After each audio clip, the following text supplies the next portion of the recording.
Hey everybody, this is Cody Bateman coming to you from Salt Lake City, Utah. Welcome to our weekly edition of the RM Relationship Marketing Weekly Show.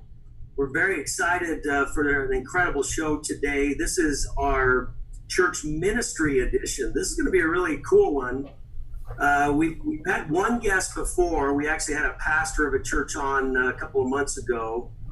And this will be a slightly different angle on how the church ministry uses this. So without further ado, I want to welcome a very, very special guest. She's an incredible relationship marketing expert in several businesses, and she's taken that expertise into her ministry. She is with the Redemption Gateway Church out of Gilbert, Arizona. Please welcome to the show, Miss Ellen Mars. Ellen, welcome. Hey, thanks, Cody. Great to have you with us today. And like I say, I'm going to get you talking as quick as possible because you have so many incredible stories. We actually had a big event here in Salt Lake City for all those listening in. We had a large event in Salt Lake City several months ago, and Ellen was one of our speakers at that event and just did an incredible job. You want to listen. When she starts to talk, you want to have a notepad and a pen and really listen. A great inspiration comes from Ellen. And so we're going to jump right in. First of all, Ellen, I want to kind of go into your story about implementing relationship marketing there at your church. It kind of started where your pastor wanted to send birthday and anniversary cards to members of the church. He was set up an account on our service, and he asked you to go check it out. And so you went, started checking out this service and started sending cards. And the very first card you ever sent, I believe, was the one that really got you hooked. Can you tell us the story of what happened there? Yes, absolutely. So the cool part about this for us and for my church was that the senior pastor was the one that initiated it. And so for any senior pastors or any staff members that might be watching this, it's really important that when we talk about relationship marketing, you understand that a lot of times people hear churches and they say, how does relationship marketing help a church? Well, we can even see it as relationship building. And my senior pastor came to me to say, hey, we want to start acknowledging people for those special occasions in their life, primarily birthdays and anniversaries. And he said, would you try this system out?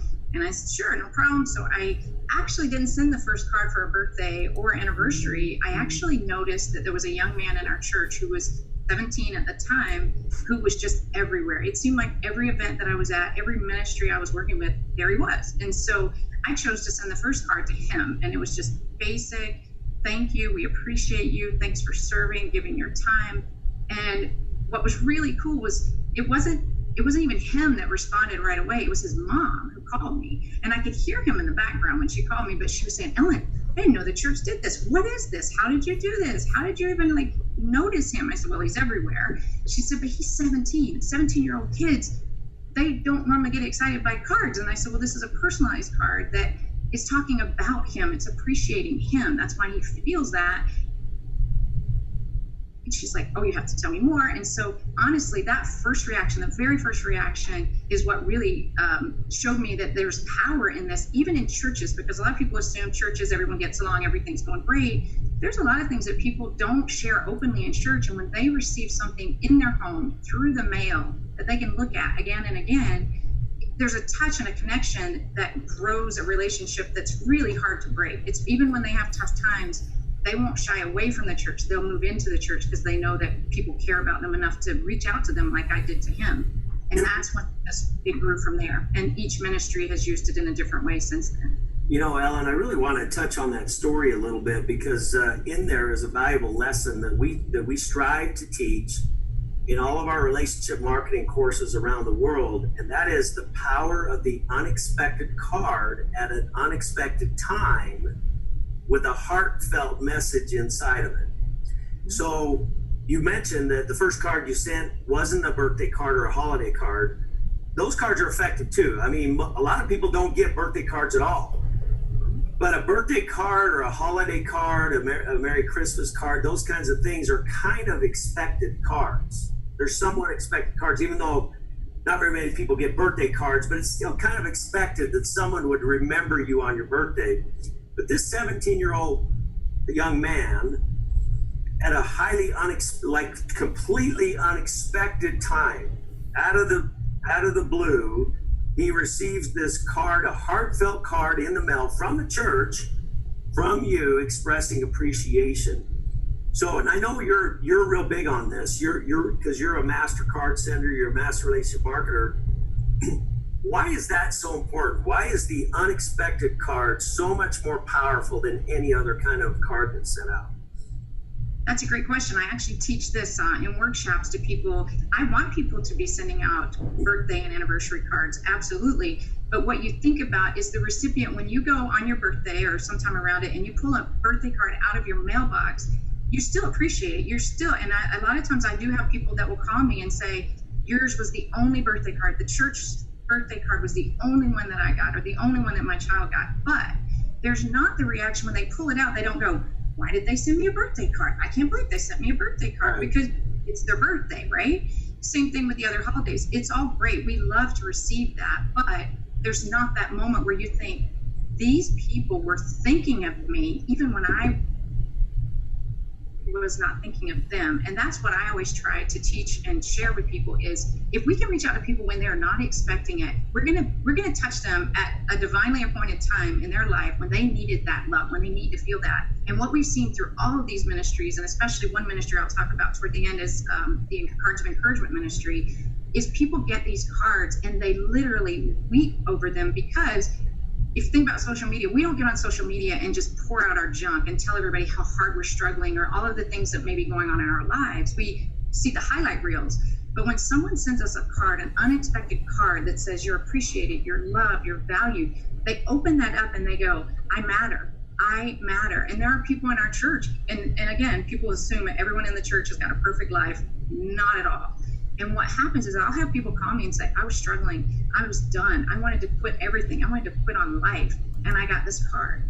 And we see that time and time again. And the more this happens, I personally believe the more that this happens in this way, whether it's churches or any other organization, we're going to change the world. We are going to help people on a level that touches them personally, but then filters out to everyone around them. So these people that are hurting, they can't be much use to help other people if they're hurting themselves. And once we minister to them through these cards, then they're empowered to go out and do it for other people. And I keep seeing it over and over again. Over the last 6 years, it just keeps happening. So you tell a story about a baptism. So baptism is a big deal in really any church, Christian church. Baptism is a big event. It's one of those events that you want to remember for a lifetime. And you send out congratulation cards from when people get baptized into your church. In fact, I think you even have one you can share with us. I do. Can you kind of tell us the story about sending those out, and what do people do with those cards? This is really cool. I hope everybody listens closely. Yeah, so this gentleman, this is a little bit of a progressive story with him, but he showed up at our class. We have a class called Start Here, which is the very first class that we recommend anyone go through. And most churches have some sort of introductory meeting or class. And this gentleman showed up and didn't really know anybody. He was recommended to our church, and he was searching and trying to figure out what it is he believed and the things that he had learned so far in life and what have you. So he comes to our Start Here class, and what's cool, one of the ways that we reach out to people very initially, their first real exposure to us in the Start Here class, is we document that class with just a simple thank you card, but we actually take a picture of the class and we tell people, hey, we appreciate you for taking the time. This class is very important to your growth and your connection in our church. And what we found out through this class was it wasn't that people were necessarily always coming to learn about doctrine or how to serve necessarily, because I went through and did a survey of people that came through the class, and predominantly overarching 85 to 90% of the people who came to Start Here were looking for relationship. They were looking for a community. They wanted to belong somewhere. And so this gentleman received this card, and immediately he felt like he belonged with these people because these were his first class, people, his boot camp kind of guys and gals that were with him. Well, as he progressed on and just took classes and again kept getting loved on through these cards, he eventually decided he wanted to be baptized, which it is a very important part of being a Christian, is that you want to make a public profession of your faith, and that's what baptism is for us. And so instead of just sending, like when I was baptized at a younger age, I received a certificate, a generic certificate, which a lot of churches do, and that's totally fine. But I don't have that framed on my wall. I don't have that put anywhere significant. And it's probably folded up and put in my Bible somewhere from when I was younger. But what this gentleman got was actually a picture of him coming up out of the water. And then a lot of the pictures from that day, and this is actually a picture from the baptism. And we took these and we put these on a card, and it was a personal note for me. It wasn't even like your church family. It was a personal note for me so that it felt connected, since I was in that first Start Here class with him, to say, congratulations, we're so excited. We're so blessed that you're part of our church. And again, just like all the other ones, I get either a text or a call, or even I've received cards thanking me for the way that we've reached out to people. And this is an incredible part of a Christian's life. Like, you never forget the moment you get baptized. And so for him, this is something he can frame, and he can put it in wherever he'd like. He can take it from home to home for the rest of his life, tell his family. And so for me, it's really exciting to be a part of those lives, but also to be a part of documenting those special occasions in their lives. Well, yeah, exactly. A picture's worth 1,000 words. The fact that you take pictures of somebody coming out of the baptismal font, they'll cherish that forever. And like you said, they buy frames. I mean, they buy frames for those kinds of cards, and it goes on, it goes on their shelf, or it goes on their refrigerator door or something. That's the value of those kinds of things. Again, what we're trying to do here is teach the world. You do a great job at your ministry to teach the world how to celebrate people. And that's what you're doing. You're celebrating people with pictures and the written word about them, about their lives. And we all of us, I don't care who you are, everybody craves that. We all want to have a feeling of importance, a feeling of acceptance somewhere. You talk about this young man who came to your Start Here class, or is that what it's called? Yeah, the Start Here class. And he felt like he belonged with somebody. He felt family. He felt community there, joined your church. That was all documented with pictures in the written word. Like you said, he frames those things, and it becomes part of his life story. So you're doing some amazing things there. I know another thing that you're big on is, as with any church, churches rely heavily on financial donations, and you have a lot of people that make significant donations through the years. What do you do to follow up with some of those folks? Yeah, so anyone who is involved in any nonprofit, but especially churches, that without volunteers, without ongoing volunteers and ongoing donations, we can't keep the doors open. And then our church is actually growing at a very quick rate right now. And so we are heavily dependent on volunteers and heavily dependent on our financial donors, the people who are tithing and the people who are contributing to a capital campaign. Right now we're in the process of, our ground has been broken for a new building because we're growing so fast. And one of the cool things, and what I love about this is, even though I was in the initial phases of implementing this, is the pastors that are coming up with new and improved ideas and ways they want to use it. And so one of the pastors who's involved with the finances said, hey, every time someone makes a financial donation to our church, I want to acknowledge that first donation so that they understand we didn't just receive it and deposit it and forget about it. And so very simple thank you cards with just a note from that pastor, which is a strong connection, because when you have a large congregation, it's hard to hear and have a personal communication with a pastor. I mean, emails are great, texts are great, but there's something about, even I get excited. And I was like part of this church, I feel like I've been there forever, but 16 years, when I open up my mailbox and I see my pastor's name on the return address, I get excited. I want to know, why is he talking to me at this level? And so when our congregation members or even visitors donate for the first time, they get a thank you card. And then our volunteers, we've done so many cool things. I will tell you, one of the most fun opportunities we had was at Easter and Good Friday. Those are the biggest volunteer opportunities that we have in the church at large. VBS, Vacation Bible School, is another big opportunity, but we actually had some fun. A couple years ago, we went around on Good Friday and Easter Sunday and just had a ton of volunteers. Teenagers love to do this. Give them a cell phone and have them go around and take pictures of all the volunteers in action. And this was hundreds and hundreds of people, because we had each pastor, each ministry give us a list of all the volunteers scheduled to work. And we just took pictures. We went around this is a picture of two of our greeters at the front of the church, just welcoming people. These guys work in both children's ministries and our sound. And we just grabbed pictures of them in action in ministry that day and sent them out. And you know what, Cody? I go into these people's houses, they're friends of mine, and I still see these. They're hanging on their fridge, they're on their walls, they're framed on a table. And volunteers need to know it doesn't have to be a big show. It could be something as simple as a folded piece of paper with great words on it and a picture. They need to know that they're part of something really big and that they matter. Otherwise, other things might draw their attention to go serve or do something else. And what we've seen is not only do they stick, but then they tell other people, basically in recruitment mode for volunteers, that they should be a part of it because the church really does appreciate it. And that's what we do. Simple stuff. Boy, I tell you, it's some incredible stories, Ellen. The power of human connection. That's what you do. And you celebrate people with pictures, the written word, and make people feel important. And that's it's just an incredible thing within your ministry. Really appreciate your example. In fact, we actually are going to be coming to your town, at least Phoenix, which is right down the road from you.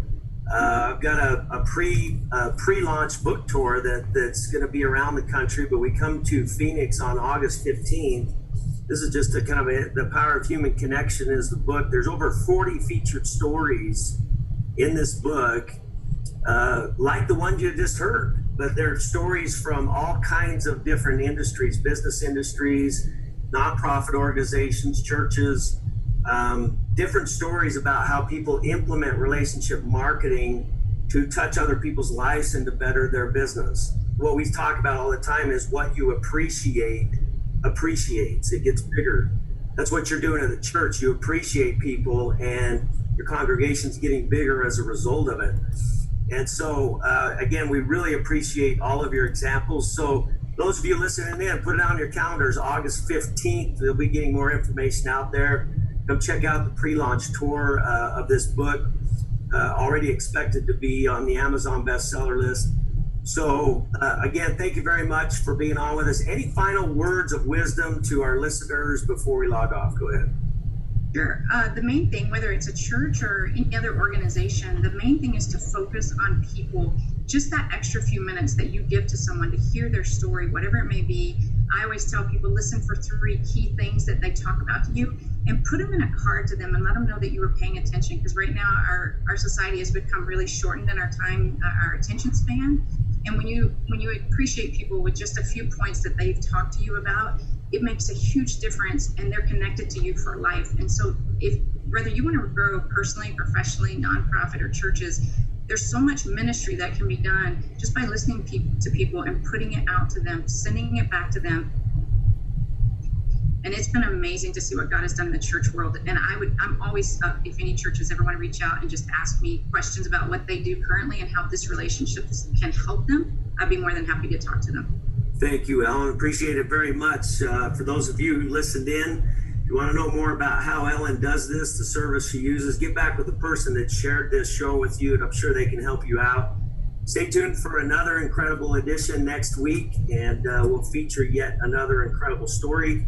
Ellen Mars from Gilbert, Arizona, with the Redemption Gateway Church. Thanks again, Ellen. Appreciate you being on with us. Take care, everybody.